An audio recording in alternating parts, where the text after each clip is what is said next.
চলো দেখে নিই ট্রেনে আমরা কী কী খেয়েছিলাম। সবার ফার্স্টে আমি ট্রেনে উঠেই চাটা কিনে খেয়েছিলাম। এটা 20 টাকা মেবি নিয়েছিল, বাট খেতে ঠিক ততটাই জঘন্য ছিল। তারপর ট্রেন থেকে আমাদের দিয়েছিল হচ্ছে এই স্ন্যাক্সটা।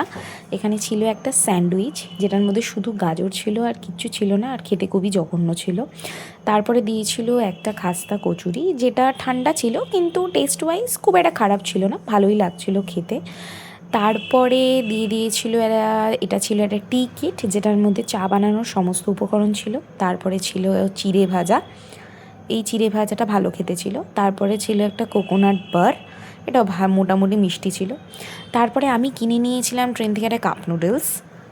এই কাপ নুডলসটা আমি খেতে খুবই পছন্দ করি, কিন্তু ট্রেনের এটা খুবই বাজে ছিল, বিকজ নুডলসটা খুব একটা ভালো সেদ্ধ হয়নি, তাই খেতে খুব একটা ভালো লাগছিল না। তারপরে আমাদের দিয়ে দিয়েছিল ডিনার, যেখানে ছিল রাইস, ডাল, চিকেন অ্যান্ড আলু গাজর ভাজা।